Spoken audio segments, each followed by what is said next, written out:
Okay, welcome to day 3 of our parent conference, day 1 of our youth event, which is exciting. That will be taking place later this evening, 6 o'clock this evening, and tomorrow during the day.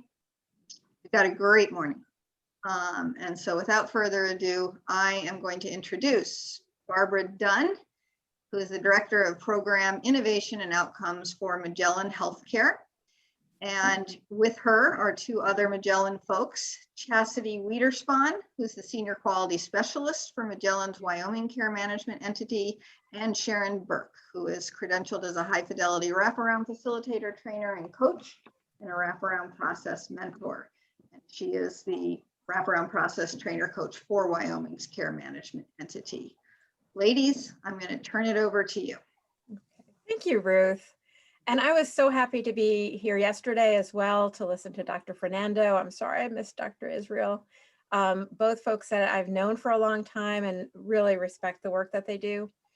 In today's presentation, we're going to take what they have already done and move it forward in looking at the caregiver resource and needs domain, or caregiver domain for short, and looking at it from an advocacy perspective, really looking at empowering you, your family. But before we do that, I thought it might be a good idea for us just for you to get a little sense of who we are. So I am the Director of Program Innovation and Outcomes for Magellan Health Services in the Medicaid world, and I work in a bunch of different states. But I think what really drives me in this work and my connection really with the Federation of Families is that I am a parent of 2 adopted kids. And one of them is special needs. He had sensory issues as a child. He was there's a lot of behavioral challenges. And in high school, he had a suicidal event, which fortunately he was not successful. We were able to get intervention, and he is currently in college. He still struggles with depression and sensory issues, but he is growing and developing. And knowing that there are other parents that are out there that have been through what I've experienced and a lot more really drives me to want to continue doing this work that I'm doing. And as Dr. Fernando had mentioned yesterday, she's a psychologist. I am a clinical social worker, and even with all my years of experience and work in foster care and work in special education, it still was a road. So, I do hope that we can help to encourage and empower and give you tools to use in your journeys. So I'm going to hand it over next to Chastity. Hello, my name is Chastity Wiederspan. As Ruth said, I am the Senior Quality Specialist for Magellan of Wyoming. I live in Cheyenne and have lived in Wyoming for over 20 years now.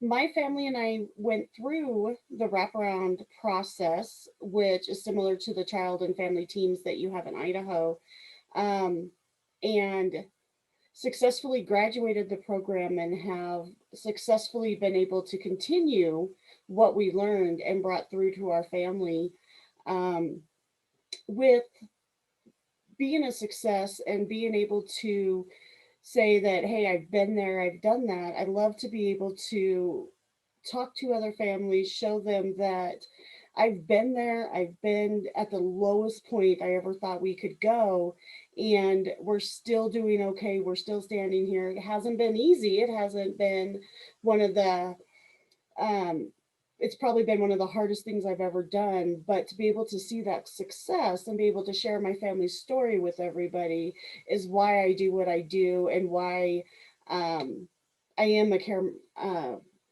part of the care management entity for Wyoming. So I will turn it over to Sharon. My name is Sharon Weber, and I live here in Wyoming also. I'm a part of the Magellan team as their lead trainer.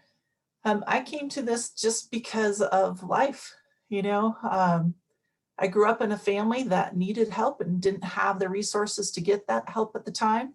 I started working as an adult with families and with kids, and I kept thinking there's something more, there's got to be something more, because what I was seeing wasn't working very well. And so that's just kind of been my mission and my passion, is how do we keep getting families what they need to be successful? And so that's kind of how I've came to this. And at this point, I really am passionate about what I do, and making sure it's the best it can be for the families that we work with. Thank you, Cassidy and Sharon. Thank you. So we all come from different experiences to this work, and yet we all bring a passion. This is a little bit about Magellan. It's in the slide deck, and you can look at it on how we work with complex populations. But it really comes down to people like Sharon, Chastity, and I that work behind the scenes a lot of times, but work with the individuals that need help. So we're going to look at it these are our 4 learning objectives. But before I get to those, let me just share the results from our poll here. We're going to be talking about the CANS and using the CANS, and particularly that one caregiver domain.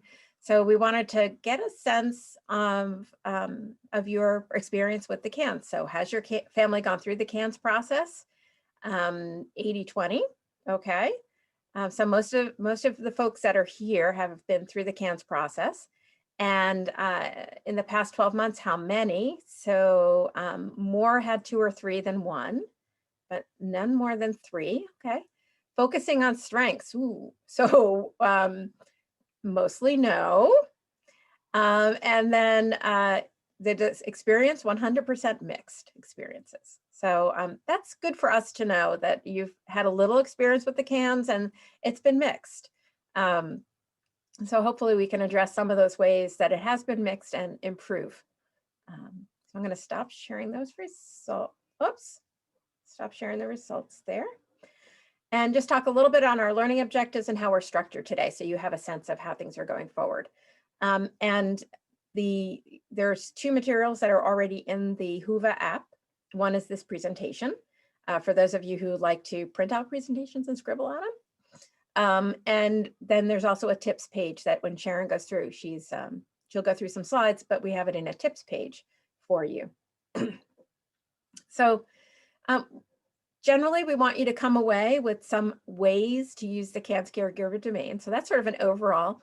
I'll be focusing on this number 2 and the different items in the caregiver domain to advocate for yourself and your family. Chastity's going to talk about her own family's experience using the CANS in the child and family team process. And then Sharon will bring us to our close with the caregiver domain in the stages of a CFT process. If there's questions, please do put them in the chat. If you're in the Zoom, put them in the Zoom chat. If you're in Whova, do put them in the Whova chat, and we will answer them as we are able. What we aren't able to get to, we'll get to at the end. So we will leave some time at the end. Okay, so this is, you may have seen this. I usually put this in my slides about the CANS, this grid of tactics. And we look, if you look across the top, how is the CANS used in a system? So with the youth and the family, which is what we're talking about today, in a program. So maybe in your agency, or if your agency is part of a larger program. And then the system, so the YES system of care. And then going down, there are 3 main ways that the CANS is used. The first is decision support, which is really, what am I going to do? And then the second one is outcome monitoring. So is it working? So the last one, of course, quality improvement. Can I do it better? So what am I going to do? Is it working? And can I do it better? So today we're going to focus mostly on this top section in youth and family and decision support and outcome monitoring. And I like to sort of point that out because there may be other times you'll go to a workshop and they'll focus on a different aspect of this grid. I'm going to ask Sharon if she could just touch a little bit on this, on standardized assessment and individualized assessment. So we talk about the CANS in a lot of different ways. And I know when you were in the session yesterday, they talked about it quite a bit. One of the things that we really focus on in Wyoming is we want to make sure that the CANS is a value add, not just something that you do and doesn't ever get used again. We use it to add to a document we do called the Strengths, Need, and Cultural Discovery. So we start by talking to the families about who they are. Who are you as a family? What's your culture? How do you do things? And then we do our CANs, and we use that to add to that. And that adds a little bit of a different take, because sometimes when we look at ourselves, we can think only of the things that are going on right now. And by using our CANs and taking a look at those measurements, all the pieces that you looked at yesterday, it can add to that story. And the story of who you are as a family is valuable. We want to make sure that that's what comes out, is what's your story? Who are you as a family? What is it that would be helpful to you? What are your strengths? How do we build on those? And so those are the things that we take, and we use this standardized instrument, and we add it to an individualized thing, like the Strengths, Need, and Cultural Discovery. And when you put those two things together, you really end up with a strong, strong story. And that's important, because you're important. Your family is important. Barbara? Erin, thank you. So with that in mind, we'll go into a little bit more on the caregiver domain. And I just put all the items. So there's 19 items on the Idaho CANS, the ICANS. So there's a pretty extensive caregiver needs and resources domain. We're going to look at these items from an advocacy lens, a self-advocacy lens. So broke it up into two different slides and changed around the order a little bit to give it more sense.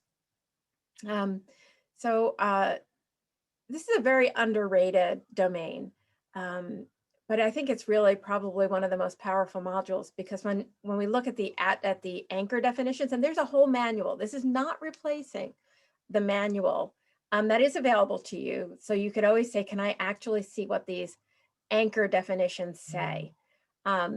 This is looking at it from a caregiver perspective. So I just want to be clear that I'm not replacing the anchor definitions. They are there as reliable and valid definitions. And this is how we are going to view it from a different lens. This is about you being the best resource for your child and your family. So think of it that way. How can I be the best resource for my child and my family? So we're going to start with these first three that are here. There are actually 4 items here. I grouped mental health and substance use together. These are items about knowing yourself, knowing the care that you need, or the self-care that you need. Your needs are important, including if you have experienced your own trauma and you're trying to break that intergenerational trauma. So you have to be your own advocate to get your own needs met. So when we look at these, so the physical health, this includes caregiver self-monitoring and prevention of well-managed conditions, as well as actual interference with parenting. You may have physical health conditions, which will impact your energy, will impact how you run your life. If you have prediabetes, you may have to do things a little differently than those who don't have prediabetes. That may not specifically interfere with your parenting, but if you don't take care of it, it may start to interfere with your parenting, that you won't be present for your child when your child needs you to be present because you are physically unable to be able to do that. You may also have actual physical conditions at this point which interfere with your parenting, and knowing what those are and being honest about them. The second to mental health and substance use. If you are struggling with substances or your own mental health issues, getting that help that you need. That takes courage, but that is so important because you cannot take care of anyone else if you cannot take care of yourself. If you are in recovery, if you're maintaining recovery, that actually is scored here because that still means that you need to be doing things to help yourself to stay in recovery. Yesterday, Dr. Fernando, there was this conversation about triggers, and I started thinking about triggers, and you do not want to have a trigger for something like a mental health condition or substance use interfering with your parenting. And then the last one is developmental. This item, when you really look at it, looks at intellectual developmental disabilities more than anything else, but there could be learning differences. There are parents with Asperger's. My sister probably has Asperger's, and she parents very differently than I do. We had a lot of conversations about what you can and cannot do, and it just made no sense to her. She had a certain intellectual way of dealing with things because that's how she manages her Asperger's-like symptoms. And it worked. She's got 2 wonderful boys. So, I think this also needs to be considered in light of we have parents with different developmental needs and learning differences. I really appreciate the fact that you put all 3 of these together, Barbara, because so many times they're so interrelated. It's not like there's just one. It's like things affect each other. Yeah. Oh, just like we are not a unidimensional, we are a parent. That's not a unidimensional construct. We are, we are very multifaceted people. So let me go on to the next 4 that I grouped together. These knowledge, involvement with care, supervision, and organization. These are all about knowing your child and being a resource to your unique child or children, because as mentioned yesterday, every child is different. We are a different parent for every child because every child is different. So this is not how am I compared to all other families, but what does my child need? How can I do that? So when my son was young, he was disobedient and aggressive, and he was kicked out of preschool. So some questioned if he had ADHD. He was very high energy. He had no indoor voice, and he had sensory issues. So our main forms of discipline were throwing him on a bed. This is before they understood trampolines being helpful with sensory issues. We let him take cold baths because that helped him calm down when he was irritable. He did not have skills to self-regulate. So we sought help. We learned to parent differently for him. We had to advocate for him in his preschool setting and later on in school. So you are and you become the expert of your child. So even with my degree, I still had to become more of an expert of my child. So this really does start with knowledge of your child's psychological condition and assets and your family needs. Now, this can also go even bigger than just your child's psychological condition and assets, but also knowledge of, well, what are his rights educationally? What are my child's rights for getting Medicaid coverage? So knowledge is quite a big chunk and is such a bedrock on being able to then go to the next one on involvement with care. As a parent, again, as a professional, I am very competent in what I do, walking into schools and advocating for other children. As a parent, I felt very disempowered because I was being treated like I wasn't knowing my child. And so I had to reframe, I am an expert of my child, but I also had to make sure I had that knowledge. So I felt comfortable in that involvement, that I could really be involved because I knew what I was talking about. So I think that engagement and advocacy, really what underlies so much of that is knowledge. And then supervision and organization. Again, this is not about everyday supervision of a child of my child's age. This is really about the kind of supervision your child needs. And it's more than just monitoring, it's also teaching positive behavior. So a supervision for monitoring and teaching that positive behavior. And again, with organization, it's not just, is my house organized? Is my house organized as well as all these services my child needs? Can I organize my schedule? Can I organize having them come in and having a place to work with my child? So this is not just everyday organization, it's that plus more. It's adding all those other appointments on top of your schedule. So to be clear, this is not comparing yourself to what you think you should be. This is, what do you need? And then these last two that I put together, so cultural congruence and social resources, it looks like how your needs are being met by your environment, right? But what it really is, in reality, it's you educating your environment about your cultural norms and educating your social resources about what you need because of your child's unique needs. So Barbara and I worked with a family that had been through wraparound and had some real special needs in one of their kiddos. And she's very comfortable with my sharing. I've definitely asked her before I share. And she said, you know, what I started to do is before I'd even meet with somebody, I would just hand them all the stuff because they wanted to know all this back history and they wanted to know all this stuff. And she said, and every time I went through it, it caused trauma to me. Said it became much easier just to hand them this history and say, read this first. And after you read this, let's talk. For her, that ended up being a really good way of handling all of this,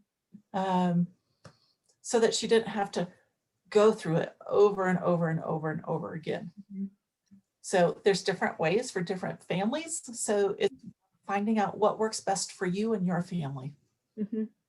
And that's an excellent example because when we talk about the re-traumatizing, having to explain everything from the beginning is re-traumatizing, and you shouldn't have to do that. So that's a great example of being able to say, let's pick up from where I am now. here's what you need to know, and let's pick up from there. So that kind of educating of others can be done right up front. Really like that example. Okay. And now the second half, we move to the second half, but before we start talking about the second half, I want to take a moment for mindfulness. A key aspect of mindfulness is the ability to observe ourselves without judgment. You may find yourself in one of these first 4 situations, and you may judge yourself. You may feel that you are the cause or part of the cause of being in this position, maybe even feeling complicit on being in one of these positions. But one aspect of the CANS is you just consider the what. What is there? Observe without judging yourself. If you need someone to help you with that, seeking that help demonstrates courage. So observe without judging yourself. These items are hard to rate.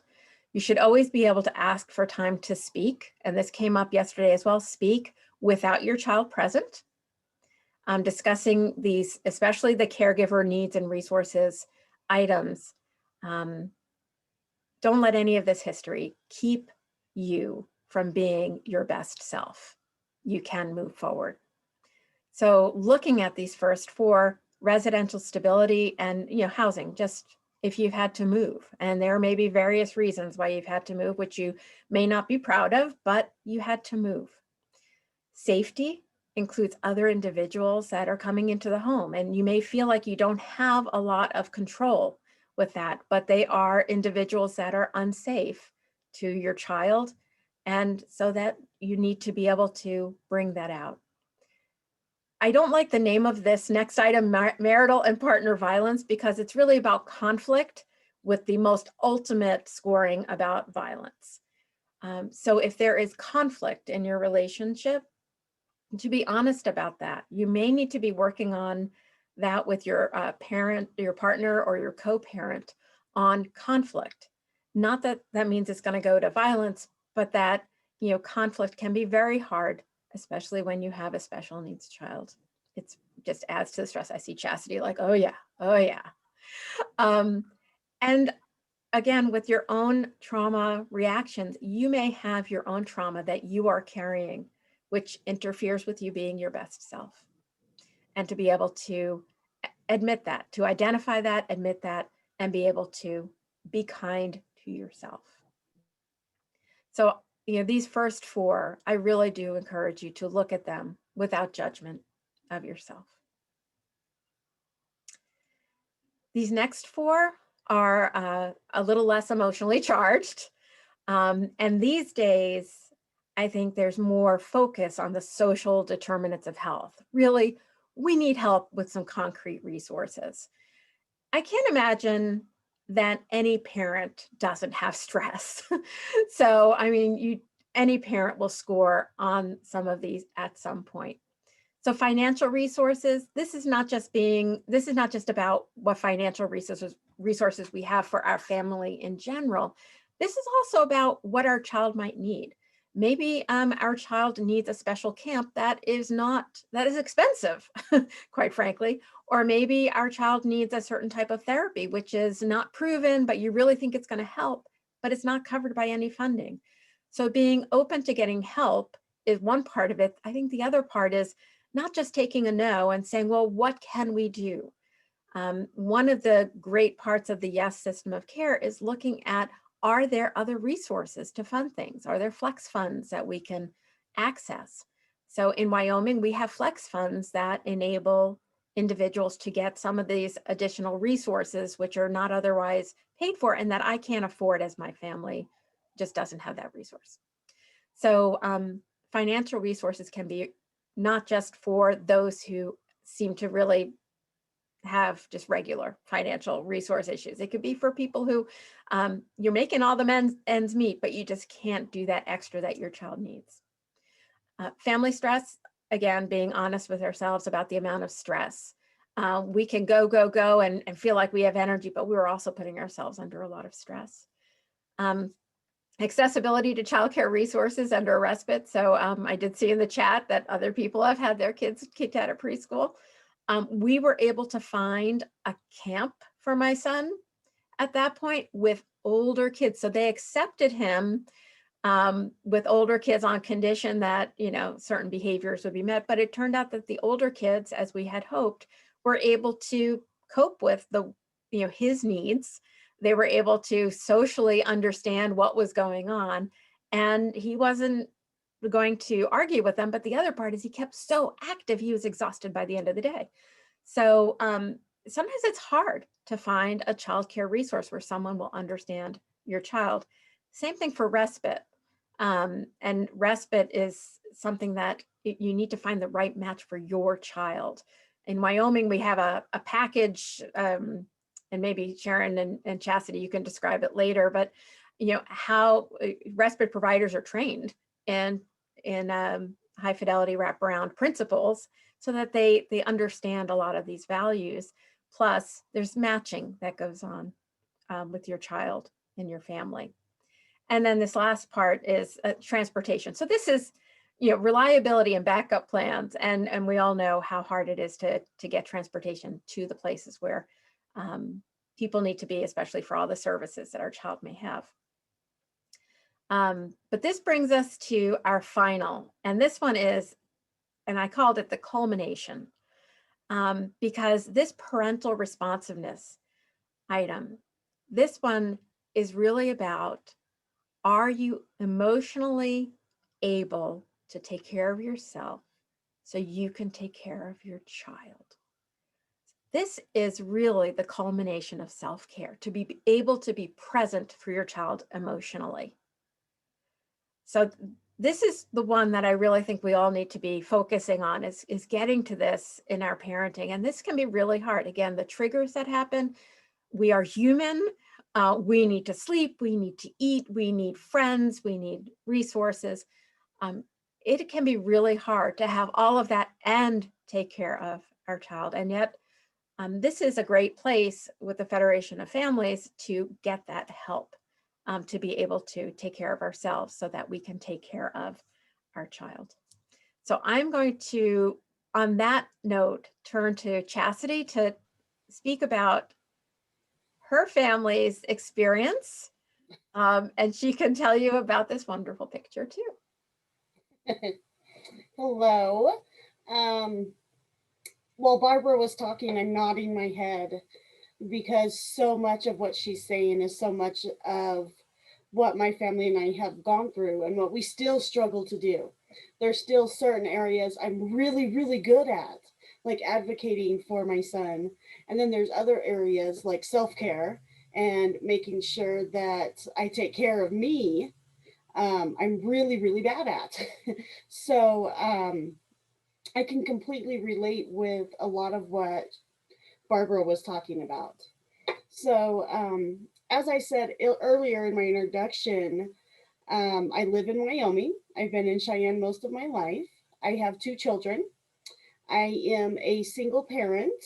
I've been divorced for quite a while now. So both of my children have grown up and kind of bounced back and forth. So when Barbara mentioned the marital and the conflict struggles, completely understand that aspect of it, because I think that a lot of times we don't always understand that what maybe happens at my house doesn't happen at dad's. What happens at dad's doesn't happen at my house. So being able to put all of that together and making sure that it's a piece that's together and saying, okay, how can we work together, was one of the hardest things I've ever had to do. So the first phone call I ever received from a teacher about my son, he was in kindergarten, and the teacher called saying, telling me he's banging his head against the wall, he's running around, we've put him in the back of the classroom, that's not working, can you come help? Well, I'll more than willing to come help, but I don't know or really have the answers to what is going on any more than you do. So then what happened was he began to hear voices. He began to hear the voices that told him, you need to hurt yourself. You need to hurt others. You're doing this. And then after you do this, you do this. And it became one of those things where he was constantly in trouble with school. He was constantly acting out, banging his head on the wall. Things just became worse and worse and worse. And all I learned how to do during this time was to manage every minute as it came, and then survive. How do we survive the day? Okay, he made it to lunchtime. I don't have a call yet. Maybe I'll be okay to take a lunch for myself, that I can go out and do that. And so it just kept getting worse. And didn't know that there was any options in sight, didn't know there was help out there. Just kept 1 minute, 1 day at a time, going through the motions and doing whatever we needed to do. So then the phone calls kept going for a couple years, and they would say things like, your son's in the ceiling of the classroom and we've had to evacuate due to his angry outburst. Could you come and help us?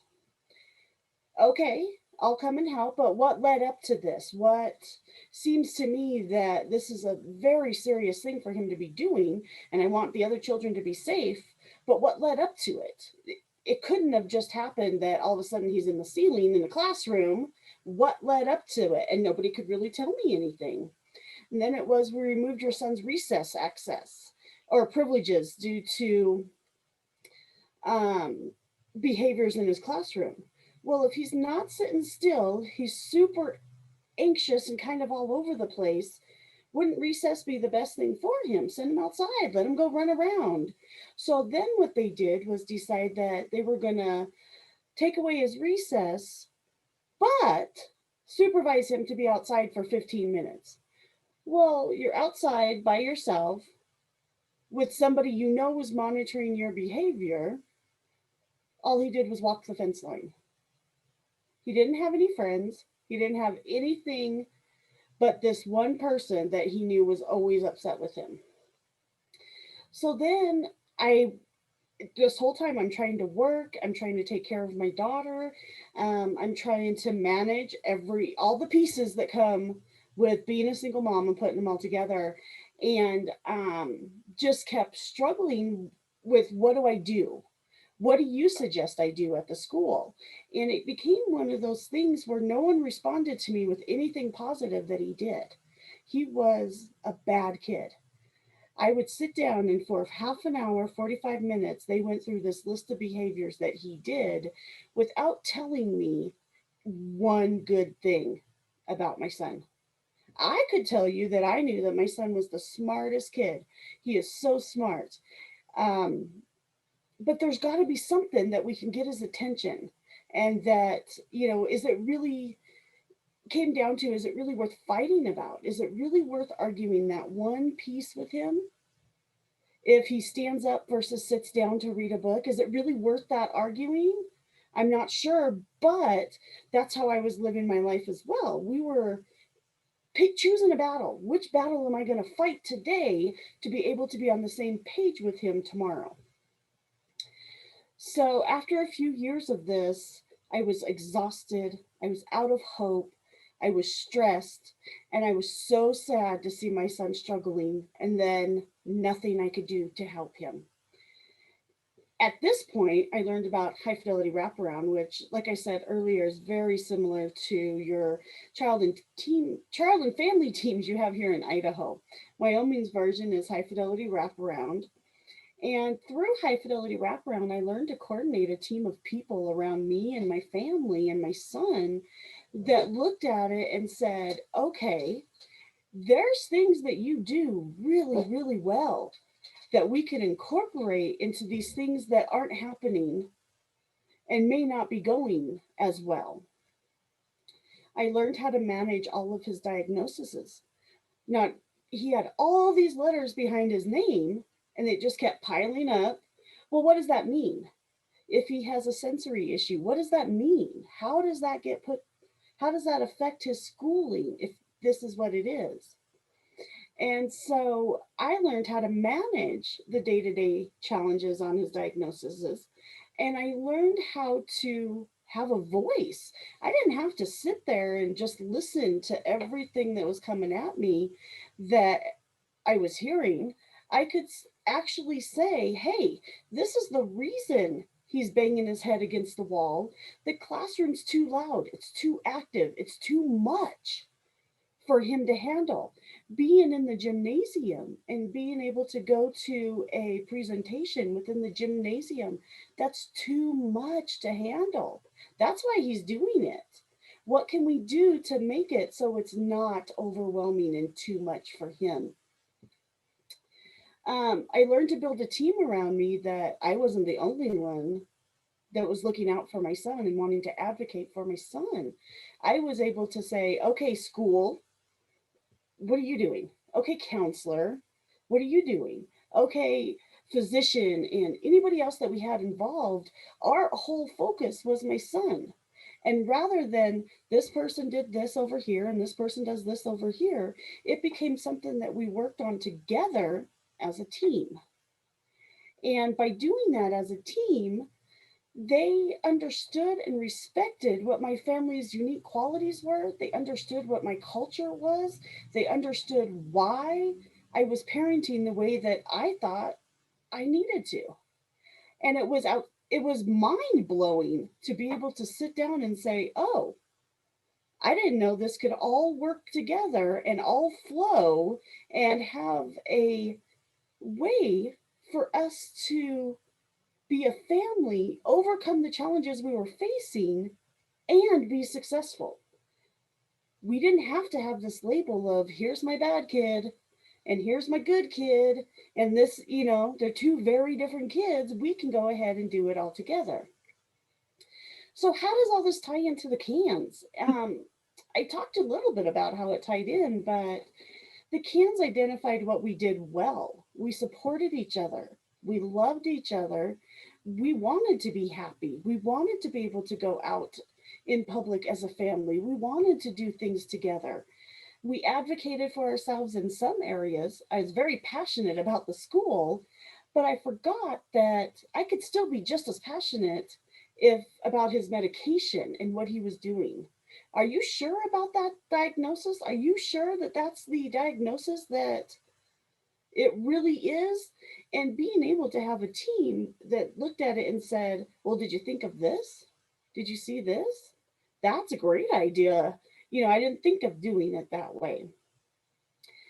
I knew who to talk to at the school to make sure he was getting the same opportunities as everybody else. Um, it showed me to be able to, what was working, what things were we doing that was working. So we were rewarding good behavior. He had a great day. Let's do a sticker chart. And at the end of the day, he got to pick a prize that was he really wanted to have. If he was able to do that, and maybe it was small steps, but being able to build those small steps and see that, okay, we were really bad at this before, but now look at where we're at now. We're really good at it. And I could focus on other things. It also showed me where we had to challenge and what we were working on. You know, it wasn't working. The school took away recess. Well, I don't see any different results from you taking away recess to what he's doing in the classroom. He's still acting out, not being able to sit still, calling out answers. That hasn't changed because you said he can't have recess. So since that hasn't changed, and I can see over a time period that hasn't changed, now what? We have to do something different. It also showed me where the challenges were. It showed me that I was doing well, and it showed me that something solid that I could look at, have in my hands, and say, look at, we're doing better. Look where we are now.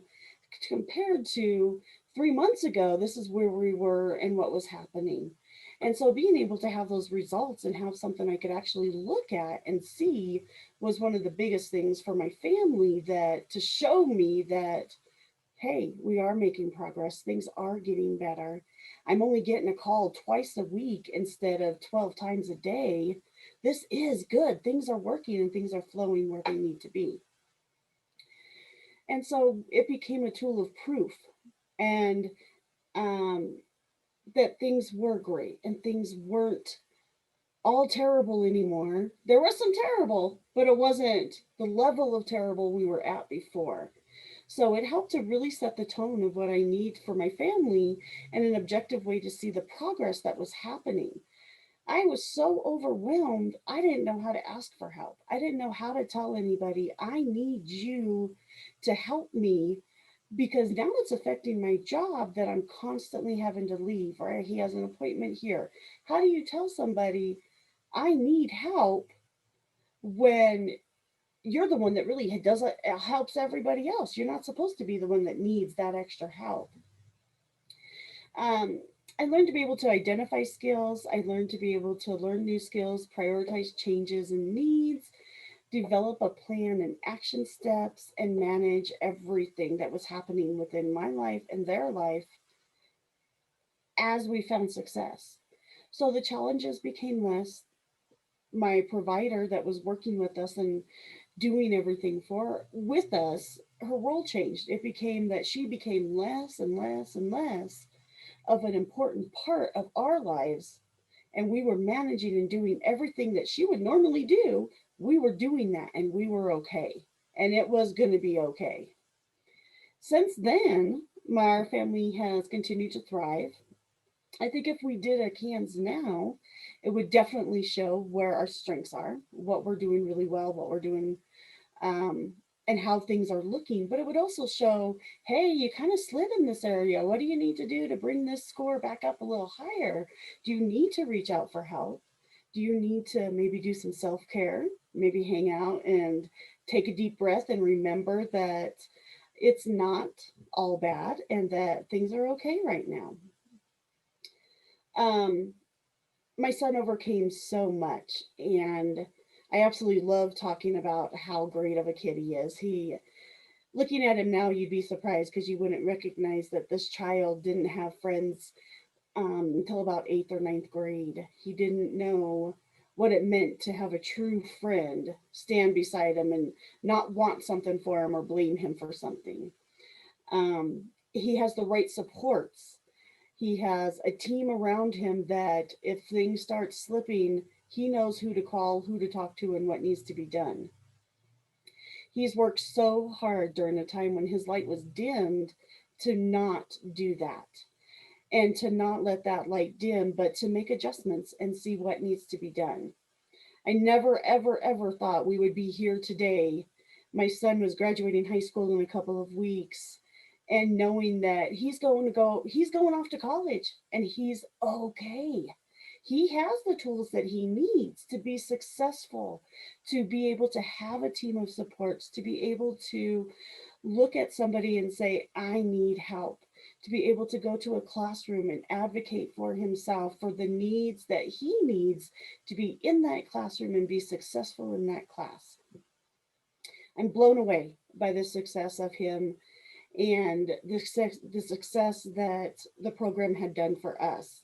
There's still days we don't do well. There's still days where I need to call my team up and say, okay, we need help. I need some ideas. Shoot me what you got. And it's a quick, we don't need to have a whole sit down meeting. It's a quick, I'm going to talk in this meeting. So they continue to support me. They continue to show me that it's okay to have bad days. It's okay to have good days, and that it's all of life's difficulties are okay. It's okay. Everything is okay. So I'm so grateful for the experience of being able to go through the program, understand the concepts of the program, and be able to share them and give hope to other families, because I love to share my story and be able to say, we did it. You can do it. It's going to take some work, and there's hard times, but you can do it. And be able to say, look at, if you looked at us now, you wouldn't have any idea that this is what's happening. So Sorry, I just got to do it, Chastity. So I will turn it over to Sharon so that she can continue to present on her side of it. Thanks, Chastity. Your family is just amazing, and I appreciate your story and the willingness you have to share with others. You guys have come a long way. We really, really have. Thank you. So I want to talk a little bit about how the CANS can be used at different parts of the process.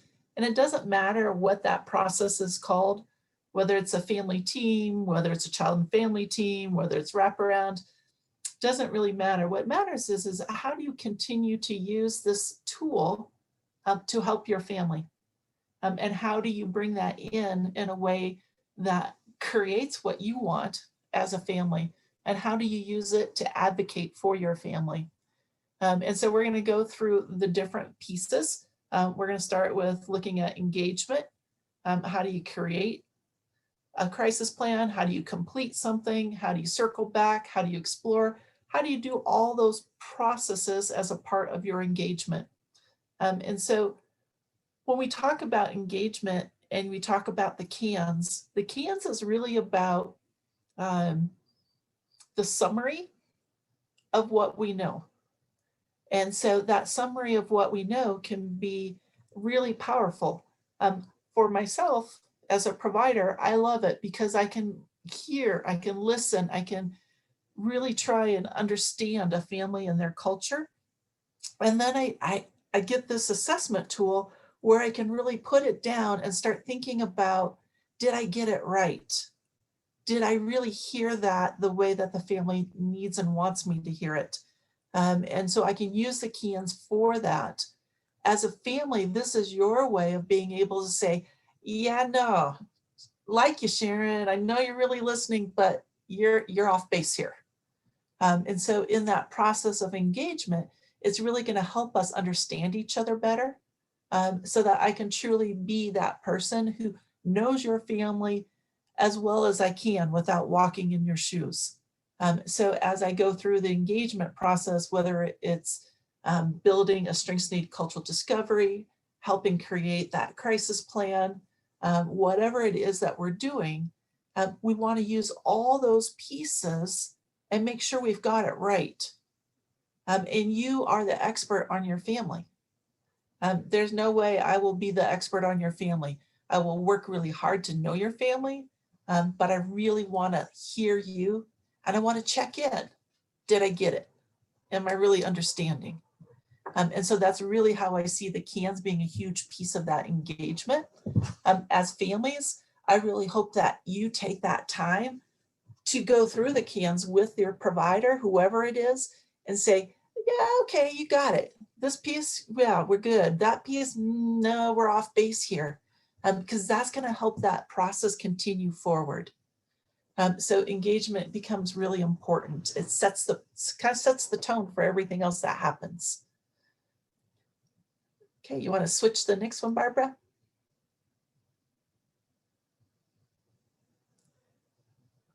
Important things to remember throughout this process. So this is a list that I didn't create, I just wrote it down. The providers in Wyoming created this. Majority of them are family support partners who are graduates of wraparound themselves. So they're families that have kids with challenges. And this is what they said was really important. They said, one, make sure you meet them where they're at. You know, not every family is the same. Who are they? So let them talk, you know, really listen to the information rather than grilling them with questions. Have a conversation. It's not about having a clipboard and going boom, boom, boom. It's about how do I listen and really hear. They really like the visual. The families that we've talked to and worked with, they like to see the visual of what's happening and where things are at. Have empathy for the family situation. Even wherever you're at, whatever you've gone through yourself, you're not in their shoes. So it's hard to know exactly what they've been through. And so have some empathy and go, okay, this is where they're at. Allow the family time, engage them and respect them. Sometimes they need to take a break. Sometimes there needs to be some time and space. You know, you want to start from the very beginning in that listening and hearing what the family has to say. Be a part of the process. Get away from clinical terminology. They were big on that one. They said, really, seriously, talk to me in everyday language, could you? And that makes sense. How do we talk to them? How do we express what's needed? How do we have those conversations in everyday language? What makes sense to them? And so checking in, did that make sense? Do I need to say it a different way? What would help you? And then they wanted to make sure that everybody learns their strengths and help the team recognize and utilize those strengths. So it's not enough that somebody knows their strengths, but then how do you give that back? And how do you help your team understand what those strengths are so that everybody is on board with that? Make sure you're validating everyone's viewpoint. You know, there's a lot of people in a family. It's not just a parent. It's not just one child usually. Usually there's a lot of people in a family. And everybody has their own viewpoint of what that family looks like, sounds like, and feels like. And then with permission from the family, make sure you're gathering information from other people because they might see something differently. And they might have some fabulous ideas that could really contribute to what's going to happen. Make sure that the family knows they aren't alone. Make it a safe space where they aren't going to feel like they're being judged. Having safe space to talk is really important to everybody, but particularly when you're in a high stress situation.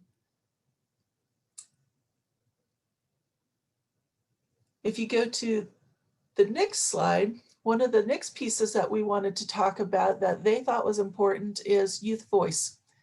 We have youth peer supports in Wyoming, and this is some of the pieces that they brought out.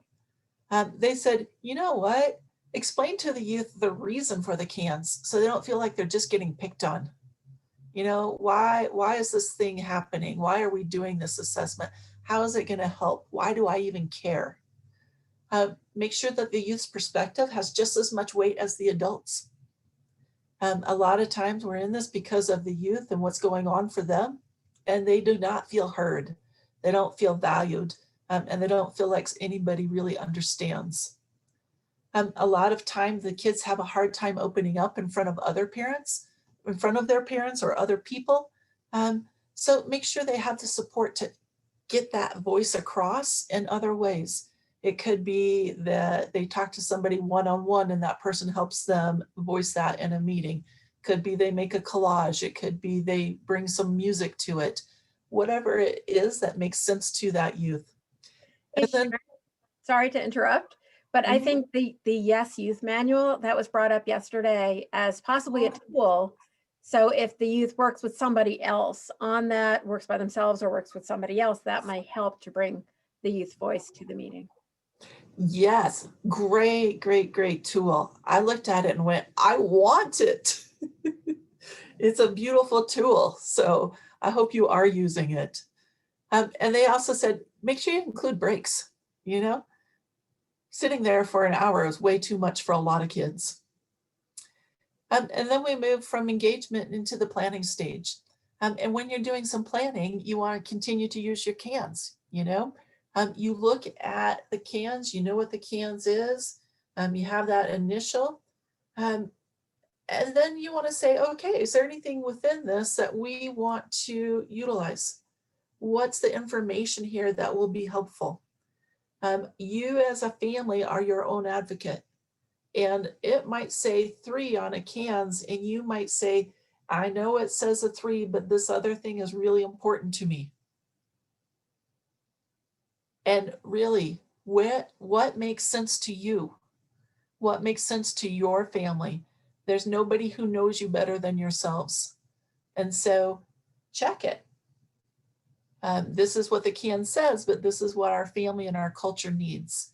And then check the plan. Does that plan really fit what you want? Is it really going to help your family move forward? Okay. And then we move into implementation. So we want to really make sure that we're using the CANs as a part of our implementation and as a part of making decisions. And so you went through all of this yesterday, I know, so I'm not going to spend a lot of time here, but really use it as a tool. It's something that you can utilize to get a different viewpoint of your family that you might not be seeing. And you might just check in with it and go, okay, let's take a look at how do we utilize what this information is. And then check yourself. Does it fit who I am and who our family is? And it might be we need to go back and take another look at the CANs. Or it might be that it helps you take a look at some things. Whichever it is, it's all good. Yeah, and just to reinforce that, yesterday's conversation is, what do we need? That's what it comes down to. Do we need help in this one? Yep. Okay. And then we keep moving forward. So as we do this and we're looking at the CANs on a regular basis, what's the progress that's being made? You heard Chastity talk about that. She utilized her CANs as a way of checking in on progress. Look, we were here and here we're here. Because sometimes you have people who are saying to you, doubting you and going, you're not getting very far. You're not doing very well. And you can say, look, not only do I think it and feel it, but look, here's what this assessment tool is saying.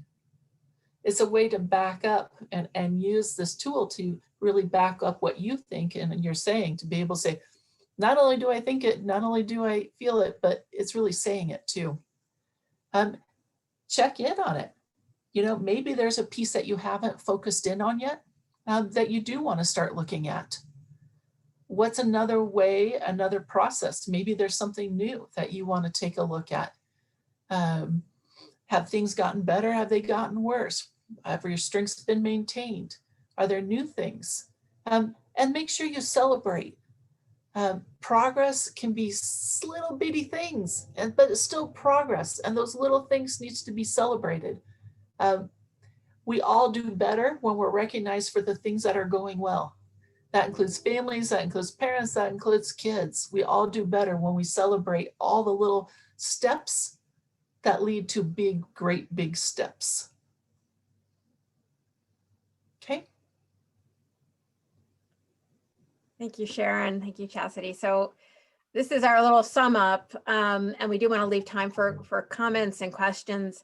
I think throughout, when we look at the CANs, looking at it for advocacy, it's not just about the caregiver domain and advocacy, it's the entirety of the CANS to be able to really be very active. And I heard yesterday that there are providers who are even giving you access to your CANS, which is just wrong. You have access to your child's medical records up to a certain age, of course, and you should be able to get that without issue. So I think that's something that I think will probably be a takeaway from this conference on how to work on that as a system. But being able to look at, it's not just looking at your child's CANS when it's finished.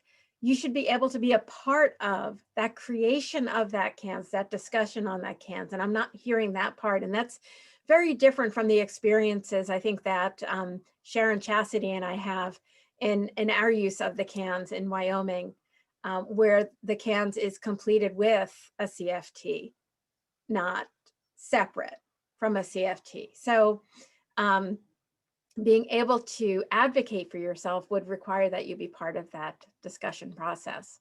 So sort of in this, CFT, the child and family team, or I think it's called family teaming in Idaho. If someone wants to put in the correct term into the Zoom chat, that would be a favor to me, thank you.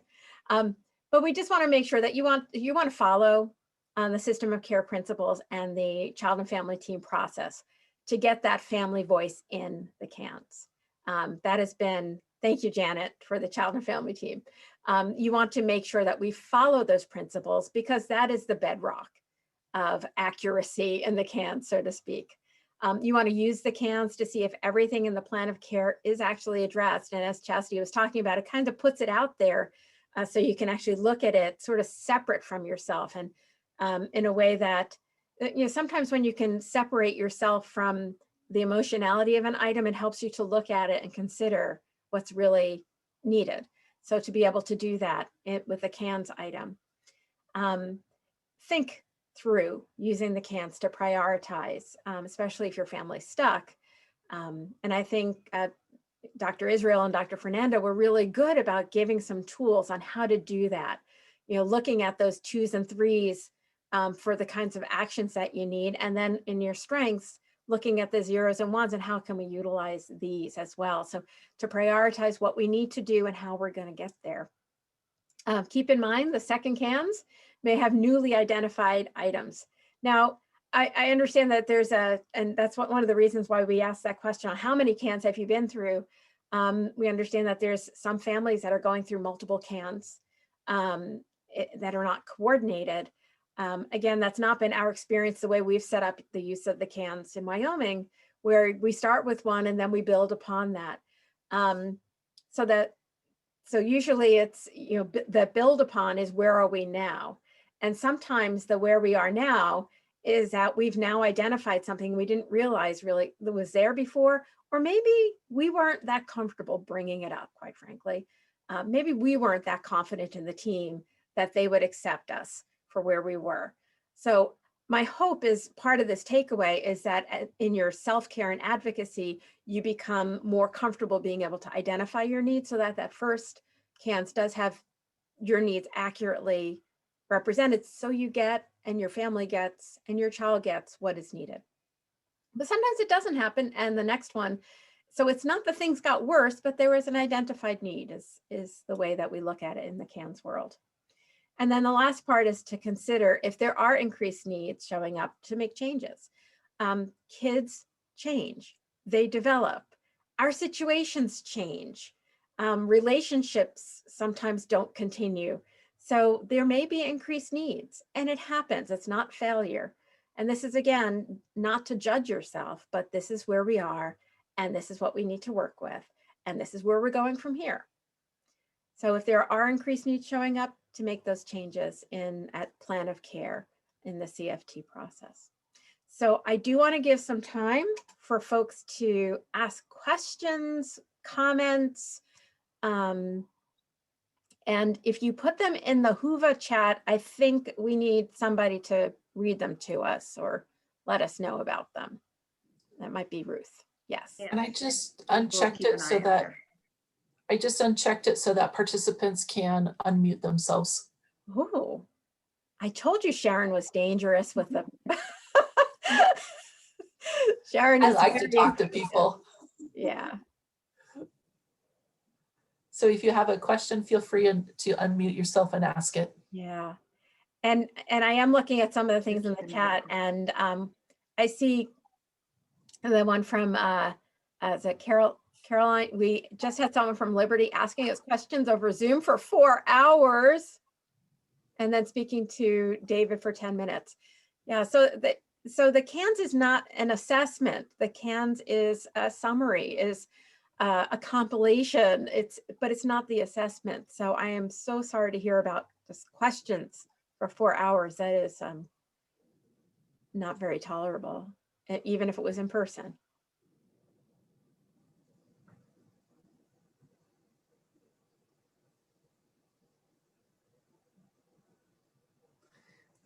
I thought I unchecked it, but I might not have. Oh, okay. I tried to give them the ability to. Yeah.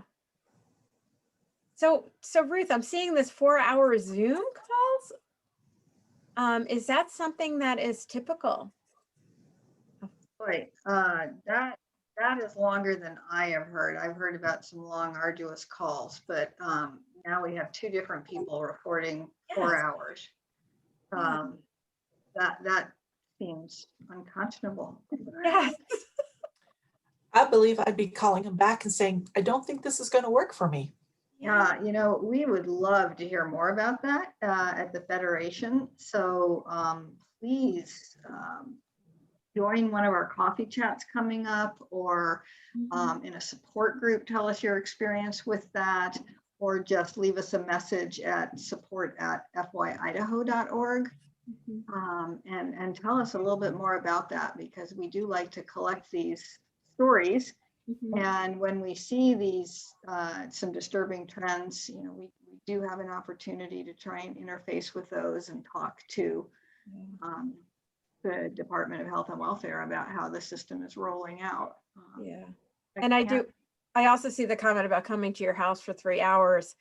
And, you know, I know that there's some assessments, like when early intervention came to evaluate my son, and, you know, 6 people showed up, and I'm like, oh my gosh, they hardly fit in my living room, but they were wonderful with my son. They made him very comfortable. He thought it was great.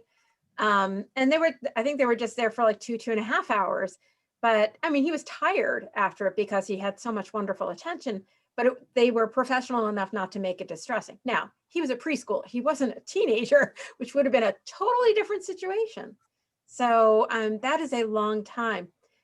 And I heard yesterday about assessors who wanted to do everything. It sounded like from scratch, like everything in the interview and collecting all the information, which as a professional, I also think is unethical. You have to read prior material. You have to understand what's already come in. So what Sharon's explanation, Sharon's like, read this before you talk to me. I think that would be really important to say, so tell me what you have, what you don't have, what you need, how are you going to get it? Because I signed all those releases. And if anybody's giving you problems, you let me know, because I'm going to, you know, cause some ruckus on that. Because I know sometimes the school will say, oh, we have up to X many days to send it to you. But if the school really wants your child to be doing better in school, then they probably would be a little more motivated if you called them and said, you know, administratively, you need to get somebody to work on this. So, yeah, I'm just going to put that out there. That's terrible. I have spent that much time with families, but it's usually because I'm having fun playing with the kids. I have to admit. That's different. Yeah. Not doing an assessment. Yeah. Yeah, I've got the 3 to 5 inch packet. Yeah, I've got a portable file. That's what I would take. Yeah. Oh my goodness. Yeah, you shouldn't have to redo everything. It'll be work for them, but that's what they should be doing. Yeah. Chris, I just want you to get some support. So feel free to call us. And as we go into break, I'm going to highlight some vendors we have with us today, and some of the supports they can offer as well. So there's a question about what do I do with the care plan? I'm not quite sure what the rest of that question is. How can we help? Oh, a core plan. Or plan of service. Hmm. Is it not fitting your? From yes. That sounds It's like just, a conversation. Yeah. we're going to be following up with Caroline next week, so we will get more information on that. Got it from your care manager. Okay, it's just not in verbiage that I'm recognizing exactly what you're referring to. But I'm sure we can help with that and point you to some other resources that can help as well. Okay. Well, I know that you have another session that you'll be going into in a second. So I did want to make sure that if folks had questions, you could let us know. This is our contact information. Again, this presentation is in the Whova app as well as the tip sheet. They're PDFs, you can just download them. And this is in there. So if you needed to contact us about the use of the CANS and the CFT, we'd love to hear how things are going, but it sounds like you've got a lot of parts in motion here. Well, I want to thank Sharon Weber, who I called by my board member's name earlier, Sharon Burke. Just seems to roll off the tongue. Sharon Weber, thank you so much. Cassidy Wiederspan and Barbara Dunn. It's been illuminating and helpful, and we just so appreciate your time with us this morning.